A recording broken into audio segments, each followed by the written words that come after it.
Well, that's just absolutely terrific. We're all here and we're all together.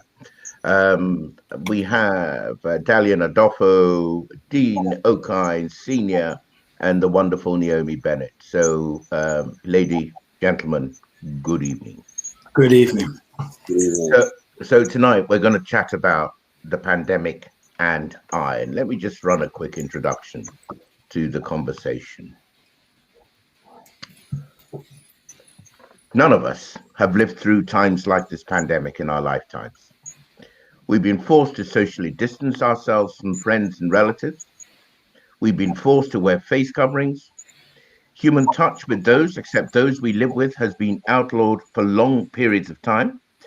We've been physically locked down, and our work and business lives have been adversely affected. Some have gone out of business and lost their livelihoods.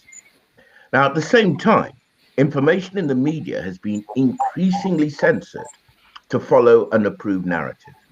And there's been a mass inoculation campaign, biggest in our lifetime, with what I call an experimental biological agent given emergency use approval. Now, the age threshold for this inoculation campaign is dropping by the month, with people aged 30 and below now being offered the injections. Hesitancy has been a constant issue in the UK, although 39 million people have received at least one dose of the emergency use medication. Now, discussion of a vaccine passport has been temporarily shelved following a mass demonstration in the streets of London, resisting the passports and calling for an end to the lockdown. But plans to open the country are once again up in the air following the discovery of the newly named Delta variant. None of us are the same after all of this. And I'm wanting to know what insights my guests tonight can share about how the pandemic and its management by the government has changed their view of the world and their place in it. I've with me the lead on ADPAC, that's the African Diaspora Public Affairs Committee, Dean Okine. Later on, Juliet Macapilla will be joining us, Lib Dem political thinker, educator, and entrepreneur Dalian Adolfo, then race equality activist and founder of Equality for Black Nurses, Naomi Bennett. So here we are. Thank you all so much for being here. One of the things that for me is important is that throughout all of this stuff, I haven't heard many Black voices speaking in the clear.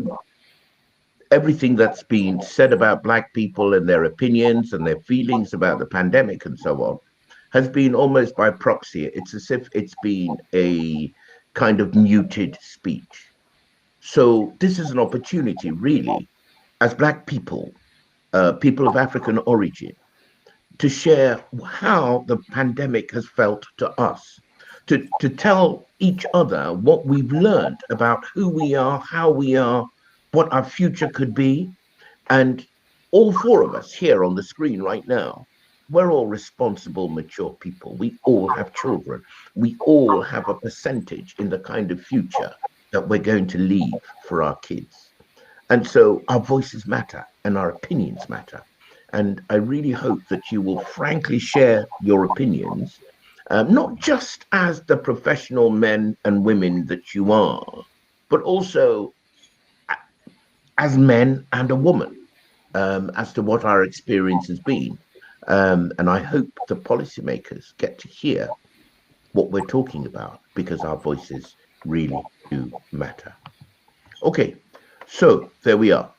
I'm going to kick off with Dalian. Dalian, you're an educator. You're also an entrepreneur. How has the lockdown felt to you? I mean, what's been the impact of the social distancing, lockdown, masking, isolation from people? How have you experienced this, and what's it done to you? Sadly, for me personally, in terms of personal and family life, the pandemic itself didn't change much in the sense that we've always homeschooled our children from birth, and home ed, across the whole of the UK, actually, there's a very strong Home community that, in a sense, has always lived almost like they're in a bit of a pandemic, so to speak, because you can arrange things on a more intimate level, and work with things as I guess it works for you. But even in that case, we've seen that it's affected some families a lot, because whereas perhaps you could meet at least twice a week or even once a week, you're now waiting till certain guidelines are over. So it has had an impact in the sense that we've had to in a sense change our schedule to meet. It hasn't had the most positive of effects, not for me personally, but a lot in my own experience, especially when I'm outside. One of the things I've noticed is how much people have, in a sense, developed short fuses. I was personally witness to a stabbing that happened from this same, what's the best, frustration, this same sense of frustration. Pent-up anger, yeah. I've witnessed people fighting over simple road rage matters. And we can see that it's almost created this pressure cooker impact of what a kettling effect of the police does, that you feel so almost like a sardine, that it's just waiting to blow. And the slightest provocation, sometimes even the most innocent of instances, leads to something very negative. I've witnessed a lot of that. Myself, even at the very beginning, I ended up in an argument with someone at the post office because they were eager to go somewhere and felt that they could just cross the line, and it got very heated. But at that point, I realized, what, this is actually not in our should we say nature, but this is due to that impact. Yeah? So that's what my experiences, or some of my experiences. Okay, can I go to Naomi? We got somebody listening here. Iola, thank you so much for joining us, and good evening back to you. Naomi, what's been your experience of the whole kind of social lockdown process, the distancing from other people, the isolation?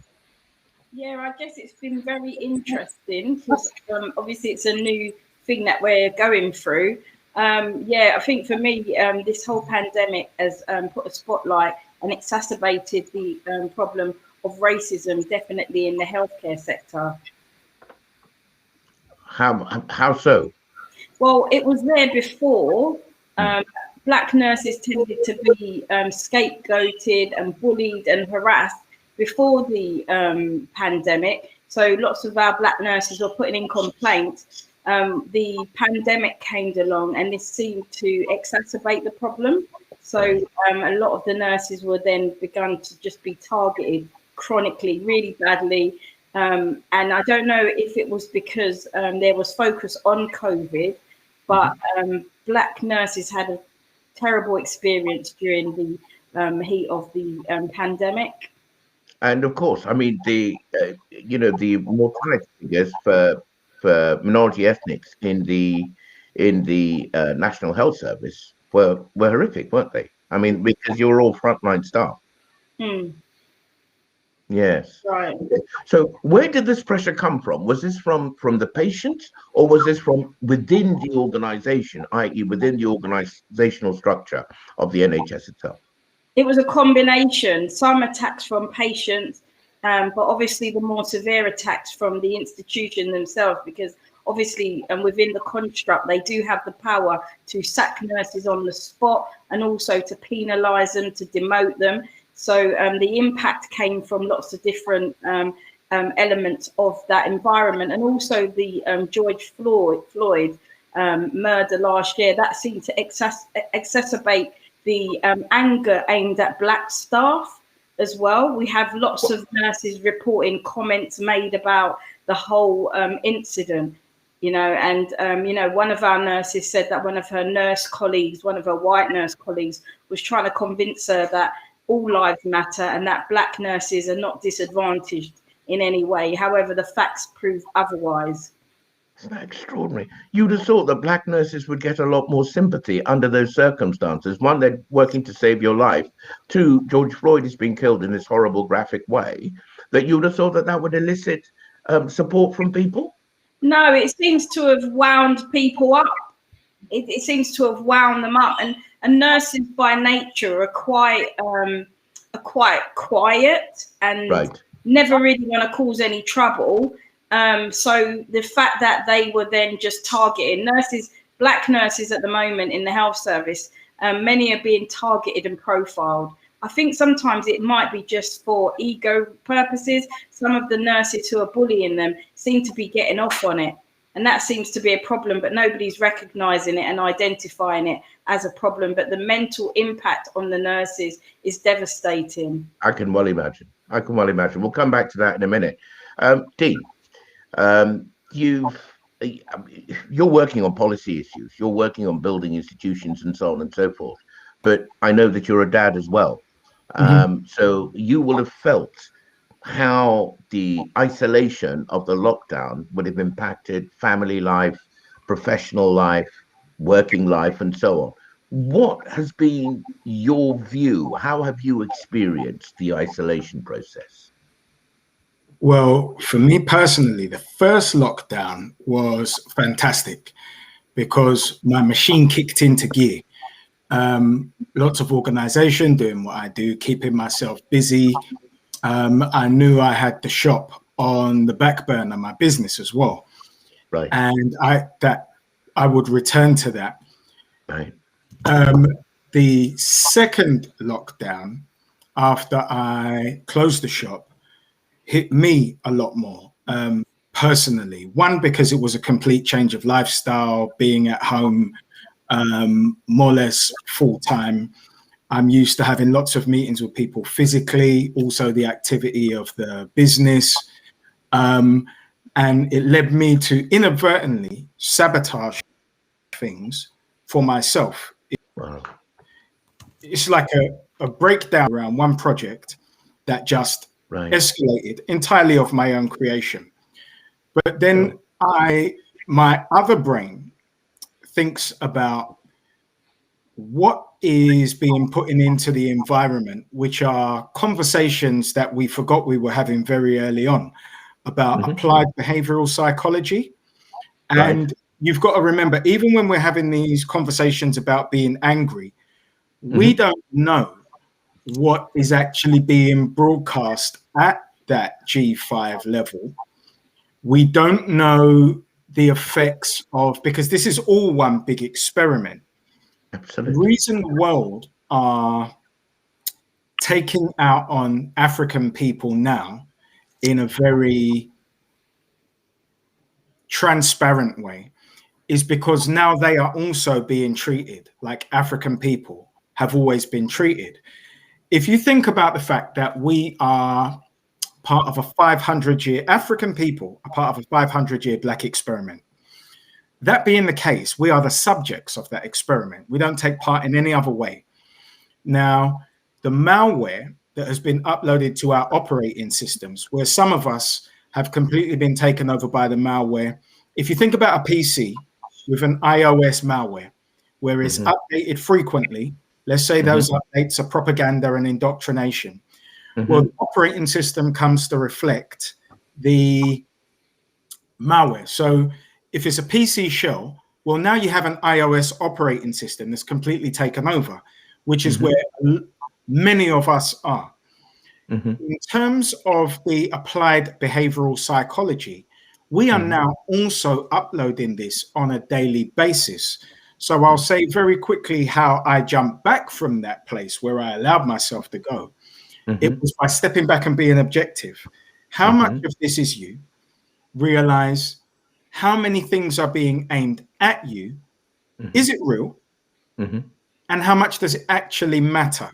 Like Dalian, when it comes to my son, he's been homeschooled as well. So is very, there's not much of a shift for him.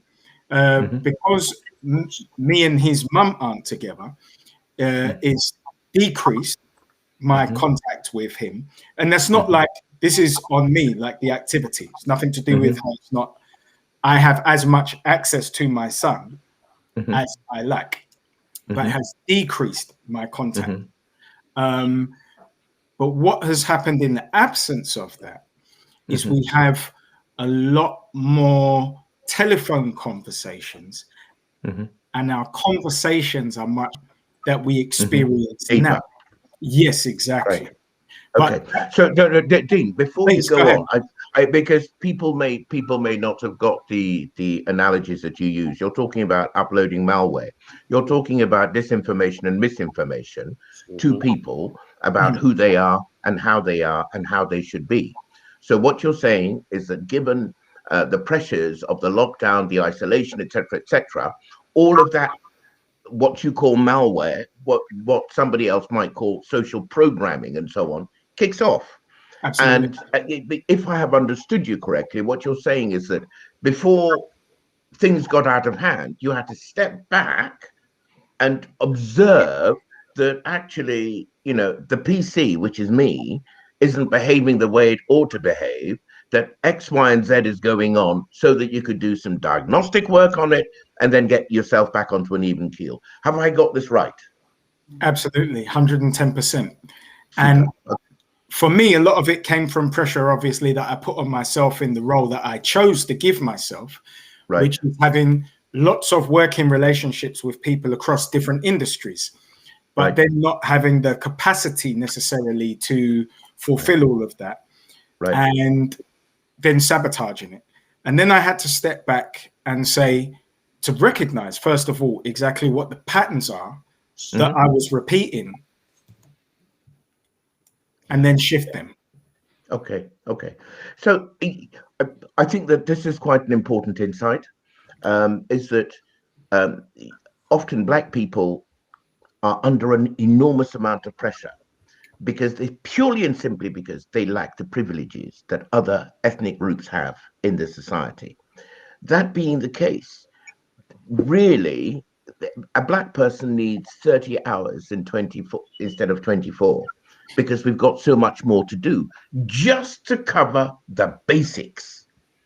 This is, not for the extras. I'm talking about just to cover the basics.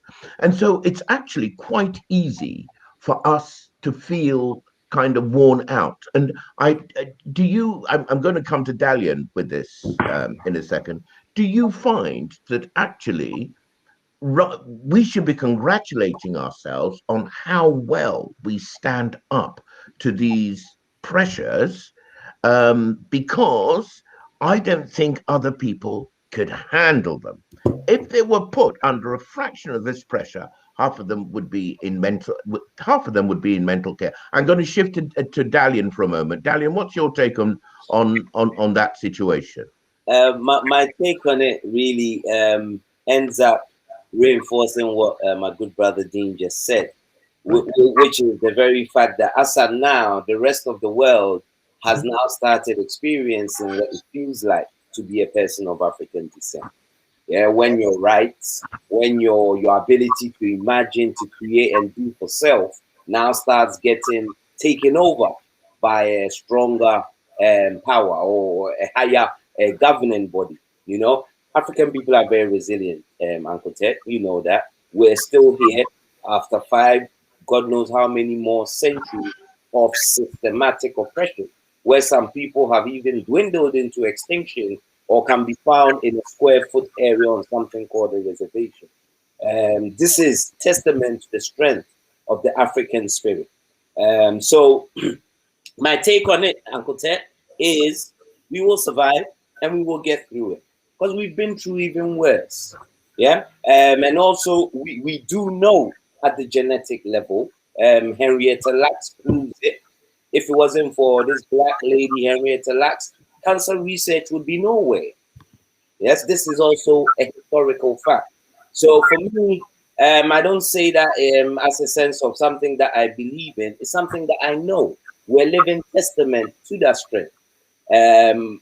Even the recession that will come later. I remember in 2008 when the global recession hit, and I was speaking to a friend of mine in Ghana, and we started talking about the recession, and the first thing he said was, recession? In Africa, we've always lived in a recession, and we still get through. So keeping it simple, Ted, we will get through. But I also think this is a prime opportunity now, especially because other communities are now feeling that sense of injustice or power abuse, to also make the right links with the relevant should we say coalition bodies, because I don't believe in that word allyship. Allyship always ends up leading to the more powerful ally putting their narrative on top of the other. So we need to build coalitions of mutual benefit. Yes, because now everybody's getting a little taste, and then also, yeah, basically take advantage of that situation to make sure by the time this is all over, we put ourselves in a better place socially, politically, economically, and otherwise. Everything we need for a more fulfilling life experience. Well, that's terrific. Look, we've had some people signing in with us. Anne Brown says that Naomi supports and protects us Black nurses from racial discrimination in the workplace. Naomi, that's a terrific piece of endorsement. Teddy Bongo says that unbelievable what Miss Naomi B is saying is happening to Black nurses. There you are. A lot of people just don't know. Leonie Moda, E4BNS, that's Equality for Black Nurses. Okay, I guess that means is a growing organization founded to empower our Black nurses to find their voices and overcome the oppression. And my goodness, Leonie, you got a lot of pluses here.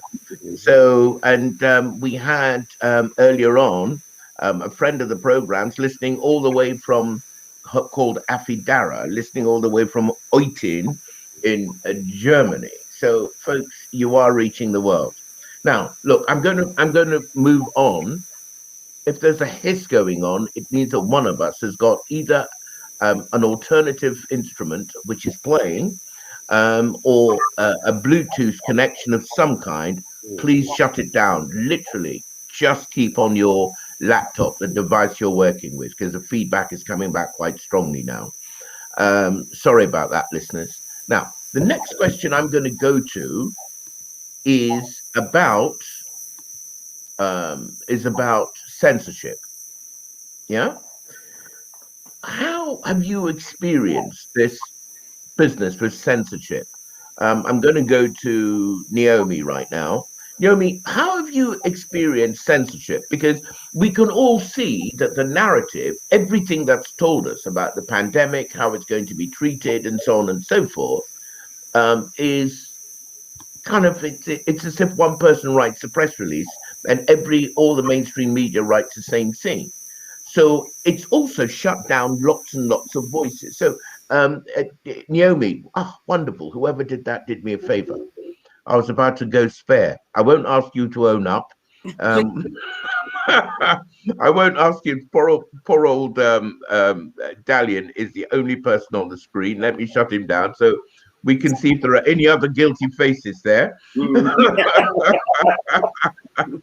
So look, Naomi, how has censorship affected you? Well, it seems like anything that we say that goes against the grain, we then become vulnerable for censorship or another way. So recently, I had my first referral to the Nursing Council. They're the regulators who oversee nurses to make sure the public is safe. And I don't know, maybe it's a coincidence, but just recently, when I've been talking about the issues of racism, I've received a referral to them for actual racism. So I don't know if that was an attempt to censor what I do, but I then had to employ a legal team to defend me. And then obviously we've got this issue that I have with the police constantly getting stopped and searched. You know, it's now becoming a weekly. Are you serious? Ever since I was first stopped in 2019, I think I've been at least 30 times. It's just big, bordering on. Excuse me. You're a nurse and an entrepreneur. I Yeah. can't see you going out in your hoodie and, looking as if you're about to do something. Even if you did, why would they stop you? You're a mum. I don't know, because the thing is, what happened was with the referral to the NMC, when I looked at the statements that were submitted about me for racism, they seem to be written in a similar fashion to how the police write statements. I don't know if this was like like you say, like censorship, trying to silence people. But that's just I feel like I've had more complaints from governing body, from the police, and even police attacks on my family since I started to speak out against racism. And obviously the pandemic, the lack of PPE for Black nurses, the bullying and the harassment. Dean, can you shed any light on what might be going on? I mean, you have a lot of contacts with other organizations and so on, but Naomi, I've interviewed her twice now, and she doesn't come across as a person who's going to be either looking for trouble or looking threatening going to or from work. So why is she being stopped so often? I know Naomi. Naomi is no threat other than the threat that she is. And she's a very formidable threat because she's an advocate. Naomi's name is definitely on a list. And please be aware that there is something called the strategic borough meeting that every boroughs have. It's a meeting between the police, the local authority, the NHS, schools, and all of these people. They have a very effective communication. Now, if any one of those... Dean, please excuse me for butting in, and please hold that thought. Dalian has to go, sadly. Dalian, thank you so much for joining us. We had to say thank you and goodbye to you properly. So thank you so much, and come again. My pleasure too, Ted. Thanks for having me. But last point to make is exactly what's happening to Naomi. It's happening in education as well, because I'm a member of the union and similar. Thank you all for having me, and I wish I could stay longer.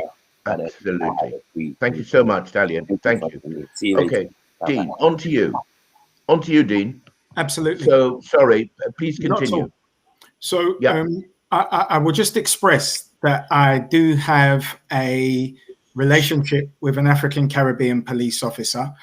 One of my consultants is also a 30-year veteran of the Metropolitan Police, who happened to have been the National Black Police Association president for 4 years, who is now a criminologist. So when we get anything about policy reform, that is the qualification of the person there. So similarly, as we'll be in coordination with Equality for Black Nurses, it will be from somebody of Naomi's caliber. But to come back to the case, like the Black Police Association had police intelligence preying on and spying on effective African Caribbean police who were advocating and also criminalizing them, which were purely cases of racial terror that would last 4 or 5 years, so that hopefully the person would resign. There are historic cases where these people have got between 100 grand and £500,000 for racial bullying.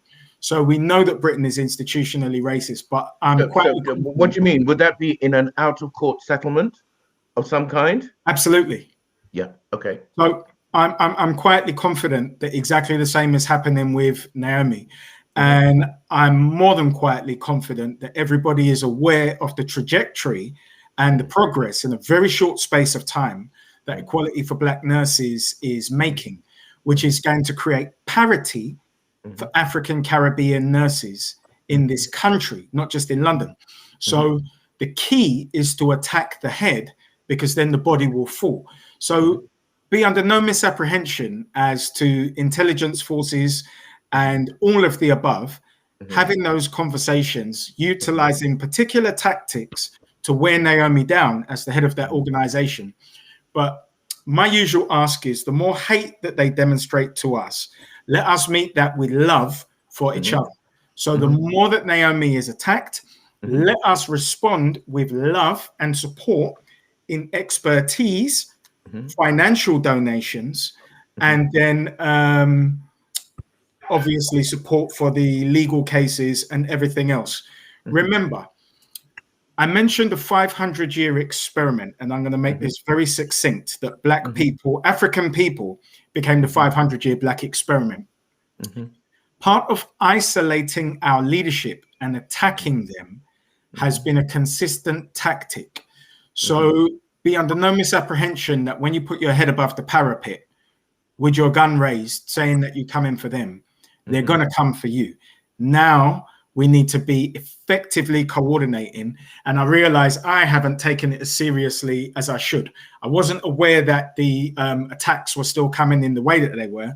And Naomi phoned me the other day. I was in a meeting on Wednesday, which I will go into with a US tech company, with a professional African network worker from there who invited me, where I was privy to what this reset is really about, because they're in over 70 countries putting these government infrastructures in, including their central banking, digital currencies, all kinds of things. So there are those of us who have an innate, an implicit awareness of what is actually going on, where this hoax, not that the virus is a hoax, because it's not, it's real. It was created by those who have created the cure, but that it was a smokescreen for their agenda to introduce the new dispensation, which is a digital dispensation to control our freedom of movement, thought, and everything else. This is, I mean, you're not the first person to say this. I mean, I have actually seen other material which points to this, and it didn't. I mean, that was being written off in 1995, and we were all encouraged to laugh at the person who said that sort of thing. But let's keep this, let's keep this on this particular subject now. In that, I'm going to ask you now, Dean. What part you say that we should support organizations like Naomi's? What part does speaking up have to play? Because Naomi, whoever is in the leadership of any of these organizations that promote welfare for people of African origin, they are going to become targets. They are going to become vulnerable. So clearly, the voices in our community that support or don't support them become very important. How important do you evaluate that? Well, first of all, it's imperative. As an ethnicity, we are at 5 to 12, because when this new dispensation comes in, if you think we have problems now, they're going to be fully visible, and we're going to be aware of what true oppression is, because we won't have the capability to counter it unless we are establishing what we require right now. But here's the beauty of this opportunity that's been presented to us. There are those of the Davos ilk who announced that we are in a global reset. What they were telling you is that they are in a reset for their new dispensation, which for those who are visionaries offers us the opportunity to be in our own African reset for the fourth dispensation. Okay, and this is very important. Dean, you are absolutely spot on, but we need to use the language. I think we need to use the language. This is Agenda 21. Absolutely. And number one. So everybody, otherwise they'll think you're making it up. Dean is talking about something called Agenda 21. Google it. Okay, it'll go straight to the World Economic Forum and the UN, and it'll tell you exactly what it is. The other dispensation that Dean is mentioning is called the Great Reset. Now, the Great Reset has actually been seen on Joe Biden's, what you call those things that he speaks of, Joe Biden's podium. It's got the Great Reset. And it's got another phrase, build back better. That's what he's talking about. So this isn't a Fantasyville, and this isn't that sea thing that they call a conspiracy theory.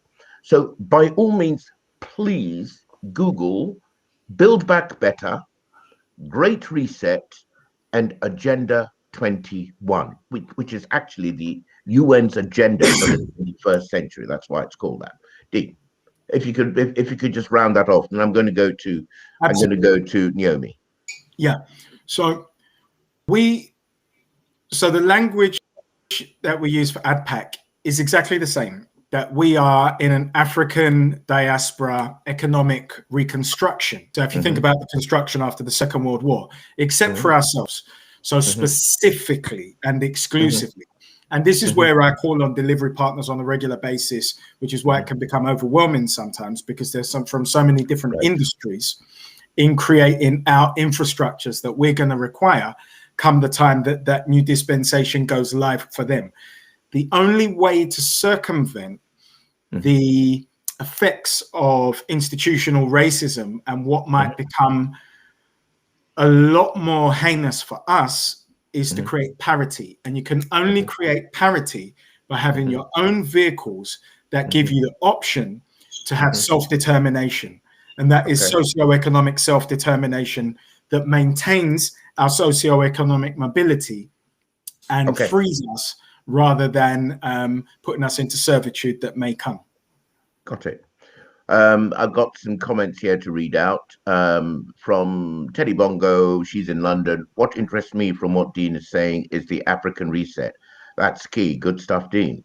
Anne Brown says racial disparity is defined as existing in the criminal justice system when the proportion of a racial ethnic group within the control of the system is greater than the proportion of such groups in the general population. Lena Moda, racism is becoming more prevalent in all institutions. It is a widespread disease. The way that Black people are treated is disproportionate and concerning.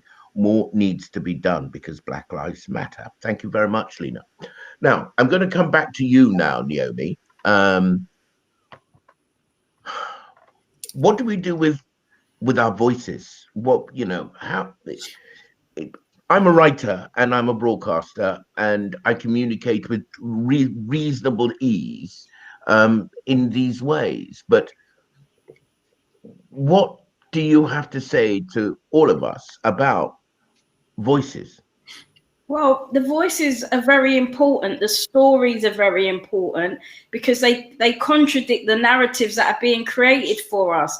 And the problem that we have is a lot of these nurses their voices are taken away. So an allegation, if they defend themselves, they're not listened to. So it's almost like they've got no mouth and no voice because it fits a narrative that these institutions are creating for those nurses. So by the time a nurse can be accused of something so terrible and she's denying it and she writes statements, she supports herself but nobody stops to listen to her. So she or he will fall into this narrative, like almost like a made up story.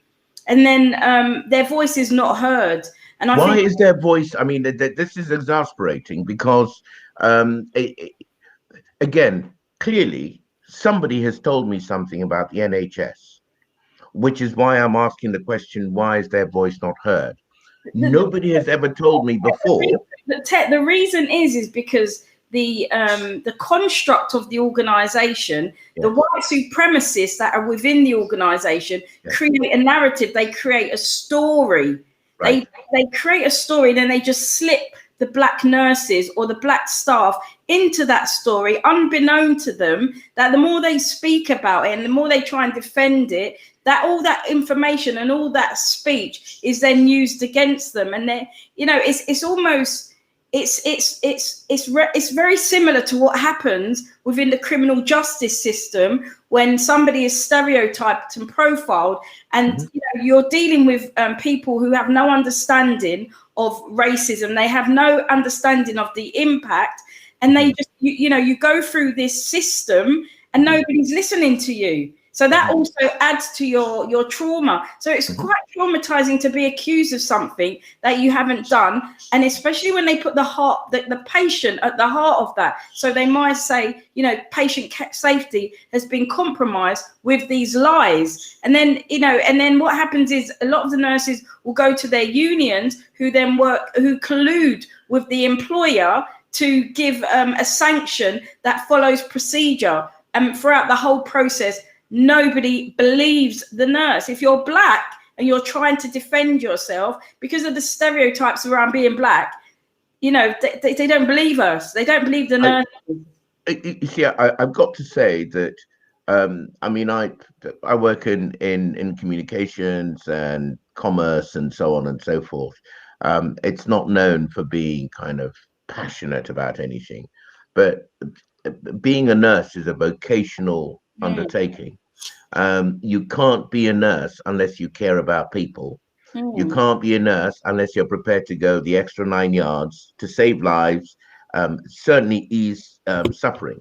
So to be told that you are compromising the very thing for which you live, think, eat, and breathe must be utterly soul destroying. We've had nurses at 3 o'clock in the morning on the streets attempting and thinking about ways in which to take their lives, to commit suicide. I've had to employ therapists within the organization. We've got something called a support bubble where we have other nurses providing emotional support for those that are in that way, because, you know, a lot of, you know, I would love to talk about the cases, but some of them are live. But once these cases are over, you know, I would have to ask you to sit down before I tell you about some of the allegations that are levied on our nurses. Some of them just go, they go so against the grain, but and what the hospitals do, they try and be smart. So they don't put a lot of the stuff in writing. So they make an allegation, but they won't put it in writing. And then the nurse will be investigated based on words. So then when the appeal comes, it's like some of the allegations are so abhorrent, they won't even put it in the process. And the nurses are so confused. And they come to us and we're having to, you know, we've got nurses that are, you know, we're having to provide intensive care and support. They're being harassed, they're being bullied. It's disgusting. I feel privileged to be talking with you, Naomi, because I was one of those people down my street. Every Thursday, there was a point last year when everybody would come out, I think it was 7:30 on a Thursday, and clap for the nurses and the valiant job they were doing. I really wonder if I had heard your story then, whether I would have come out and done it, because it's clear that there is a twin tier of respect and recognition for the nursing service. I have no evidence to believe that you would make up anything that you're telling me. So that's shocking, really shocking. It's going to bring me to, you know, to the next thing. You know, we were discussing vaccine passports and the fact that our movement would be limited without having some kind of proof of inoculation with this, you know, with whatever it is that people are being inoculated with. Apparently it's been shelved for now, but we've now heard that variant Delta, which is what the ex-Indian variant was called, because the UN's changed the nomenclature, variant Delta's coming up. So all of that is kind of back up in the air again, I imagine. Now, the problem for Black people is that by our very nature, we have family abroad. Certainly anybody of African origin has close family abroad. So do you think that puts unfair pressure on Black people to be inoculated? Dean? I think absolutely it puts pressure, but we have to make a decision about the importance of our lives and our inalienable rights. Sometimes we have to defer what we're doing for a greater good. We're not Russians, so sometimes we've just got to stop rushing, because when you make short-term decisions that have long-term impact based on a panic, based on feeling pressured, they can destroy your life. And if we don't understand what is going on, what is being done. So let's just digress for 30 seconds. Go ahead. Go right ahead. All universal truths are impervious to 360 degrees of scrutiny. The story will not change within a universal truth. Whenever a lie utilized by government whom only naive people trust, and I give you the case in point with the Iraq criminal war lie, a story is presented for the truth of which is merely land oil acquisition, because that's what happened. The story will evolve, a narrative will change, is because it's not a universal truth. So when you see a governor of a state offering fried chicken meal to people who get the vaccination, we can smell the beads of desperation. When they say there's a 5 million lottery that you will be entered into, when you can go and buy a lottery ticket that has 100 million prize any day of the week, it's beads of desperation because it isn't genuine.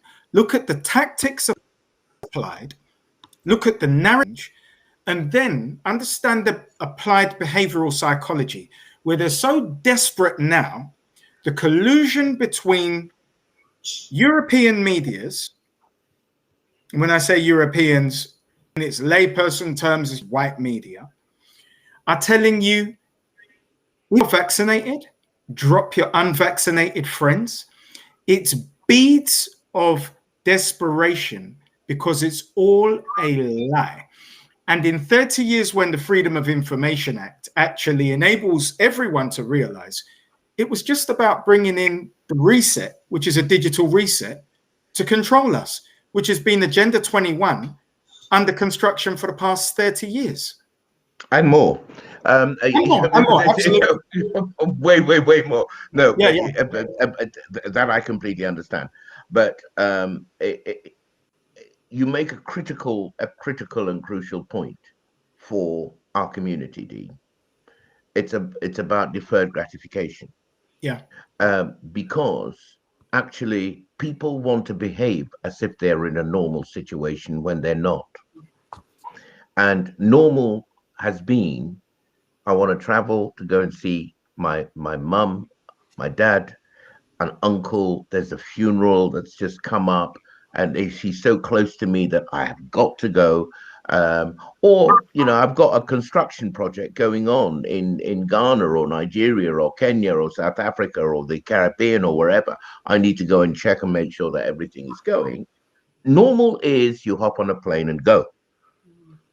But right now, the decision to hop on a plane and go involves you putting an agent into your body, which you will never be able to remove. Now, I'm just trying to break down what you said, Dean, about the short-term gain for the long-term consequences and how we do that arithmetic. And it seems to me that surely this will make everybody solve the real problem. The real problem is, should I be in this dilemma in the first place? Rather than just do whatever anybody wants me to do because I need to go and get to that funeral. Can I ask Naomi what you think about this as you're there? Yeah, I think it's really challenging because I can only really speak for nurses.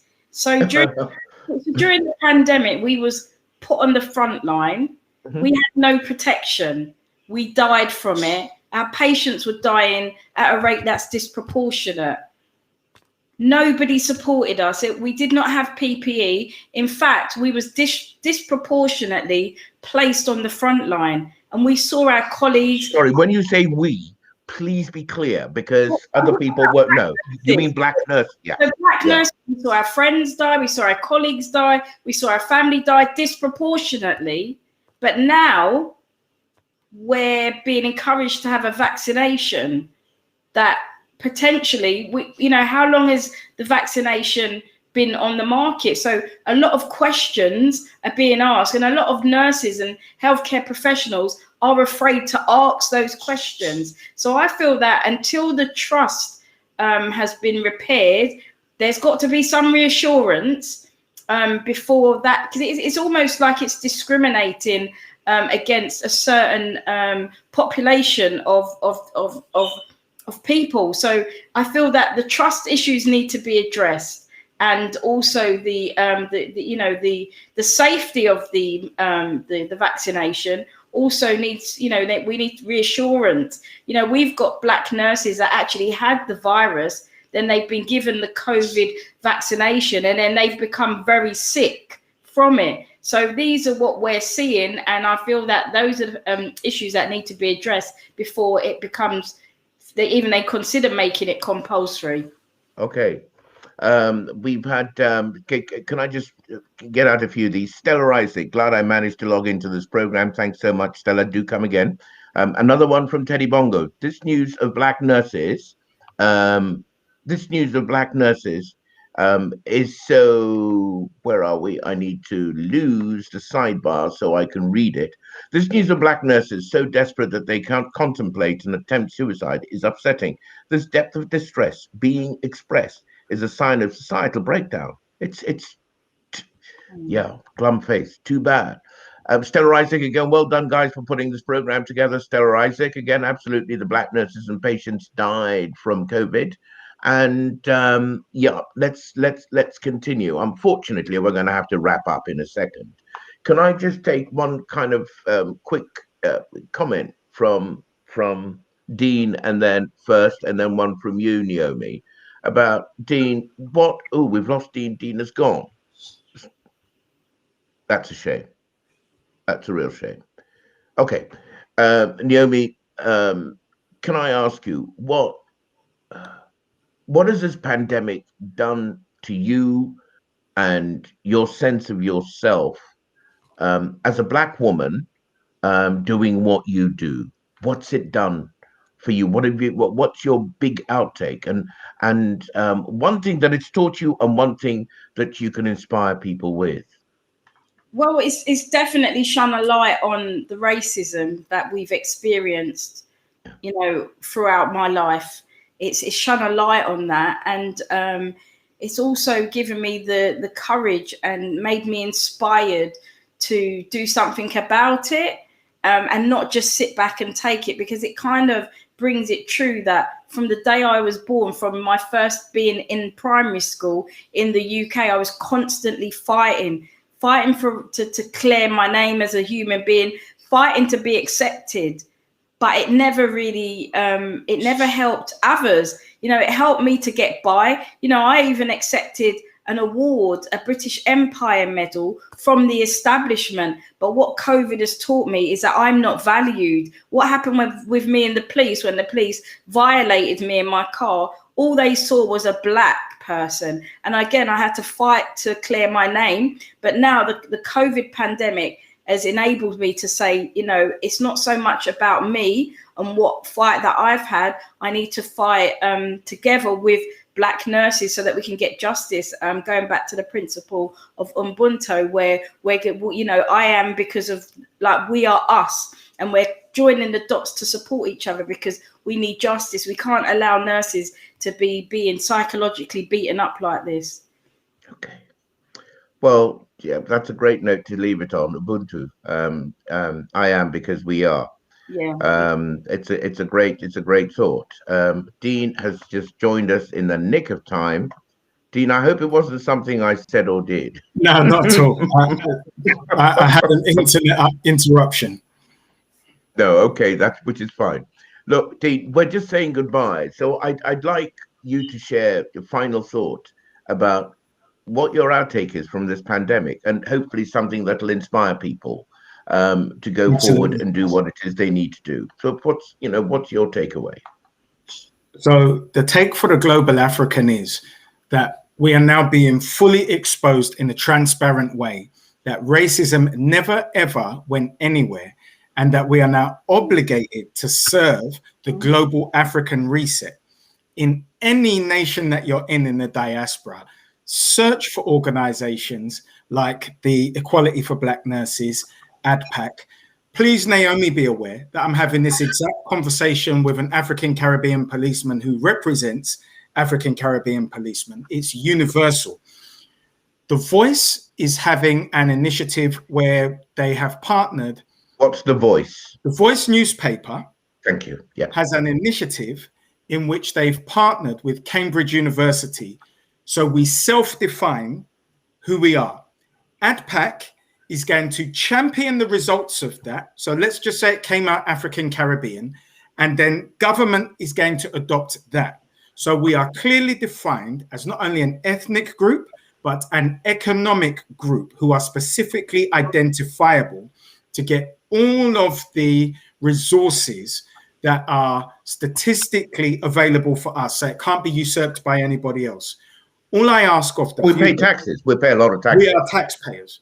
What I ask of the viewers is to fully, without a question, if you agree, then adopt and apply the tactics when we ask you to. Please get in the habit of understanding we are in the position now when we arrived and we had to rely on each other. I'm relying on you. You are relying on us because we matter. Just adopt for no other reason than you should to enable us collectively to be an ethnicity that is clearly identifiable, which is an economic bloc, so we can draw those resources to invest in our own infrastructure. And by doing that, you'll see equality for Black nurses become the union for African Caribbean nurses. And to put it in context, the National Health is the biggest employer of African Caribbean people. Thank you very much. Okay, folks, look, Naomi, whenever I speak with you, something new comes up. And so thank you so much. It's the same with Dean. Whenever I talk with Dean, something new comes up. But let's continue this conversation. I really hope that people are encouraged and people are going to drill down and discover who they really are and what their circumstances actually are. Find their own voice so that nobody pretends that they're speaking for them, because nobody can speak for you. Okay, thank you so much. We got goodbyes from Api Dara, Stella Isaac, Lena Moda, Anne Brown, and from Dean and Naomi. Thank you so much. That's a wrap. Thanks. Thank you so much. Bye. Bye. Bye. Bye.